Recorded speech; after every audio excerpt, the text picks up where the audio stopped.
আসসালামু আলাইকুম। নাম মুসলিম থাকলেই কি মুসলমান হওয়া যায়? আপনারা কি মনে করেন?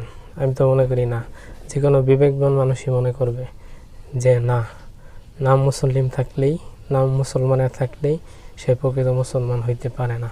আব্দুর রহমান, আব্দুর রহিম, ইমরান বিন বশির এই ধরনের নাম থাকলেই মুসলমান হওয়া সম্ভব না। কারণ মুসলমানের একটা আলাদা, মুসলমান হওয়ার জন্য একটা সংজ্ঞা আছে। সেই সংজ্ঞাটা কি? সেই সংজ্ঞাটা হচ্ছে যে ব্যক্তি বা যারা আল্লাহ তাআলার নিকট নিজেকে আত্মসমর্পণ করবে।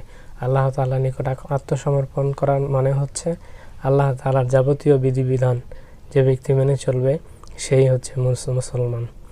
তো যে ব্যক্তি নামে মুসলিম কিন্তু আল্লাহ তাআলার বিধিবিধান মানে না, সে মুসলিম হইতে পারে? তার নাম মুসলমান থাকতে পারে কিন্তু সে মুসলিম না। এই কথাগুলো বলার কারণ হচ্ছে গতকালকে আমি একটা লাইভ করেছিলাম। তো সেই লাইভে একজন সনাতন ধর্মের একজন অনুসারী সে একটা গালি দিছে কমেন্টে।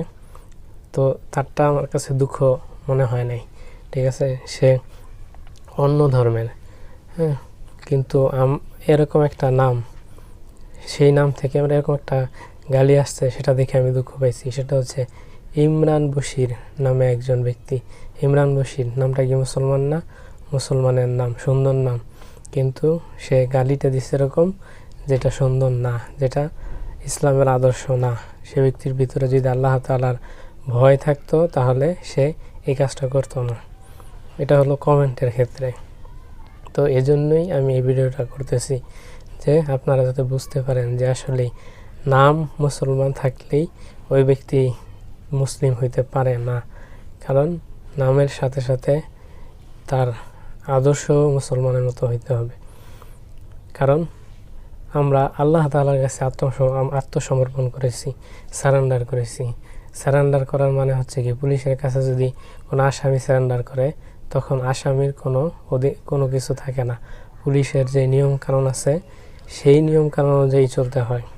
ঠিক তেমনিভাবে আল্লাহ তাআলার কাছে আত্মসমর্পণ করার পর নিজের স্বাধীন অনুযায়ী চলার কোনো সুযোগ আমাদের নাই। আল্লাহ তাআলা যেভাবে চলতে বলছেন সেভাবেই আমাদেরকে চলতে হবে, তাহলেই আমরা প্রকৃত মুসলমান হব। শুধুমাত্র নাম দিয়ে, লেবাস দিয়ে, দাড়ি টুপি দিয়ে, এগুলো দিয়ে মুসলমান হওয়া যায় না। মুসলমান হইতে হলে অবশ্যই আল্লাহ তাআলার কাছে পুরোপুরিভাবে নিজেকে সঁপে দিতে হবে, আত্মসমর্পণ করতে হবে। তো আপনাদের মতামত কি জানাতে পারেন কমেন্টে। আসসালামু আলাইকুম ওয়া রাহমাতুল্লাহি ওয়া বারাকাতুহু।